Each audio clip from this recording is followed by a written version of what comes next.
আগামীকাল বিজয় দিবস, তাই না? এই বিজয় কিসের বিজয় ছিল? দেশে আমাদের প্রতিষ্ঠাতা স্বাধীনতার ঘোষক শহীদ প্রেসিডেন্ট জিয়া রহমান 1971 সালে যে স্বাধীনতার ঘোষণা দিয়ে যুদ্ধ শুরু করেছিলেন, সেই যুদ্ধের পরিসমাপ্তিতে পাকিস্তান হানাদার বাহিনীকে পরাজিত করে তাদেরকে আত্মসমর্পণ করতে বাধ্য করেছিল এই দিনটি। সেই দিনটি হচ্ছে আগামীকাল 16 ডিসেম্বর। বন্ধুগণ, আমি এই কথাটা একটু জোর দিয়ে বলতে চাই, আগামীকাল ছিল পাকিস্তান হানাদার বাহিনীর পরাজয়ের দিবস।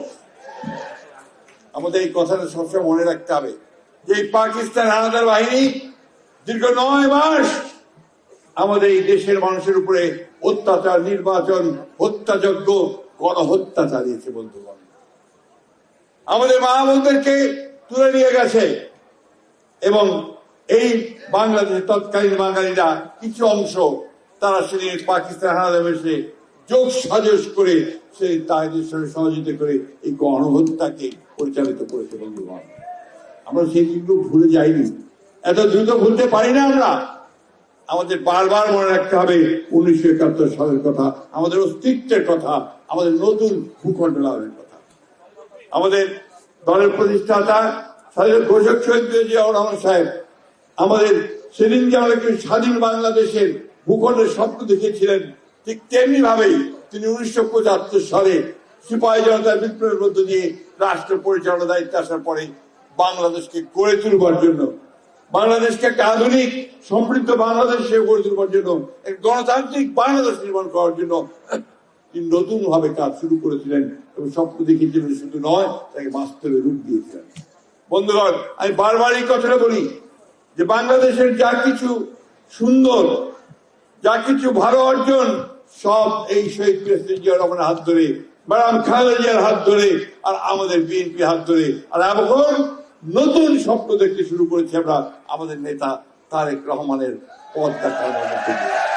বন্ধুগণ, আজকে সেই দলটি, যে দলটি সেদিন 1971 সালে স্বাধীনতার বিরোধিতা করেছিল, সেই রাজনৈতিক শক্তি যারা 1947 সালে পাকিস্তানের বিরোধিতা করেছিল, তারা আজকে নতুন করে বাংলাদেশের স্বাধীনতাকে নস্যাৎ করতে চায়, গণতন্ত্রকে নস্যাৎ করতে চায়, মানুষের আশা আকাঙ্ক্ষাকে ধ্বংস করতে চায়। বন্ধুগণ, এই আগামী নির্বাচন আমাদের সেই নির্বাচন, যে নির্বাচনে এই দেশে উদার গণতান্ত্রিক একটা বাংলাদেশ আমরা নির্মাণ করব, নাকি পশ্চাৎপদ একটা বাংলাদেশের দিকে চলে যাব, এই নির্বাচনে সেই সিদ্ধান্ত হবে। বন্ধুগণ, এটা আমাদের বুঝতে হবে।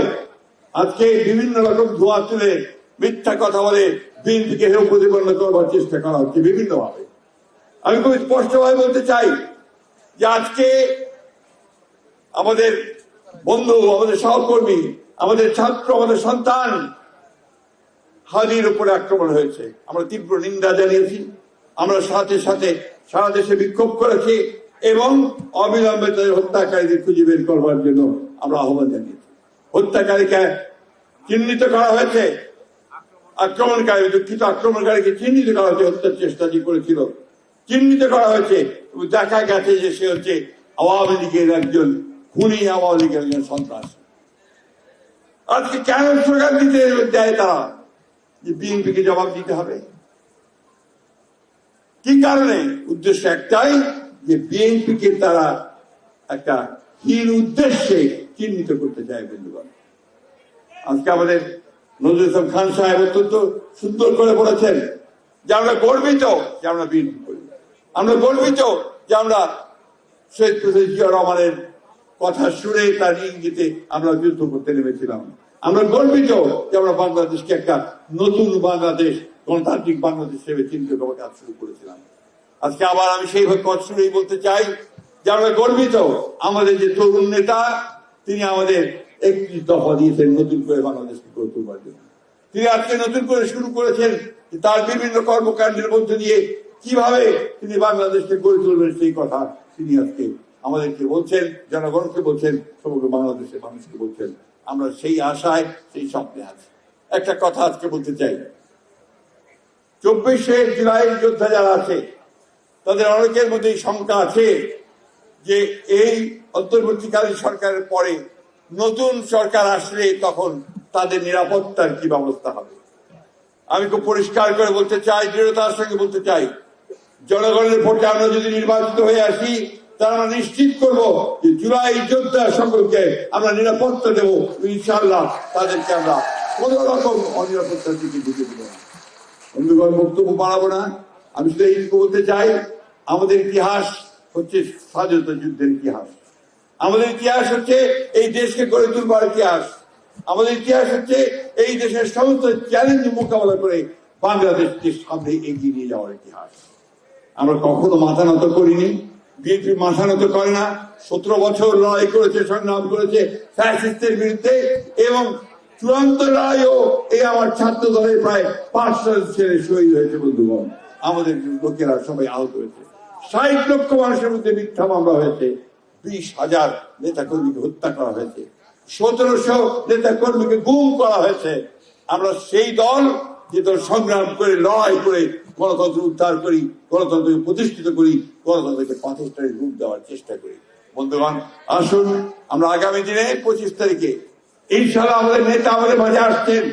ইনশাআল্লাহ 25 তারিখে সমগ্র বাংলাদেশকে কাঁপিয়ে আমরা সেই জাতীয়তাবাদের যে পতাকা, সেই দর্শন, শহীদ প্রেসিডেন্ট জিয়া রহমানের যে আদর্শ, যে স্বপ্ন, তাকে আমরা আবার উদ্দীন করে তুলব।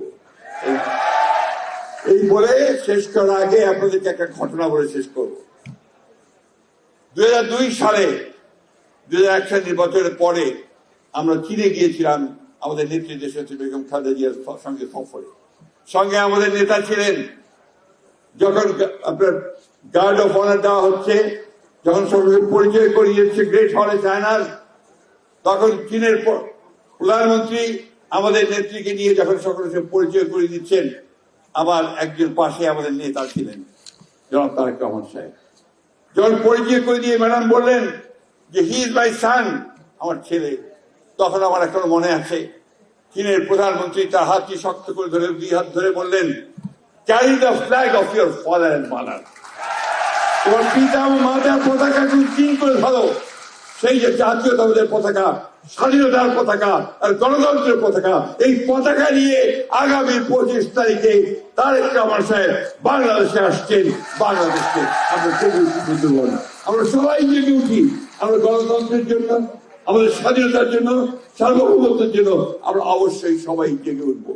সব শেষে আজকের এই দিনে আমি আমাদের নেত্রী দেশনেত্রী বেগম খালেদা জিয়ার আরোগ্য কামনা করছি, হাদির জন্য আরোগ্য কামনা করছি, এবং যারা আমাদের সাথে শহীদ হয়েছেন তাদের জন্য শ্রদ্ধা জানাচ্ছি, তাদের প্রতি শ্রদ্ধা নিবেদন করছি।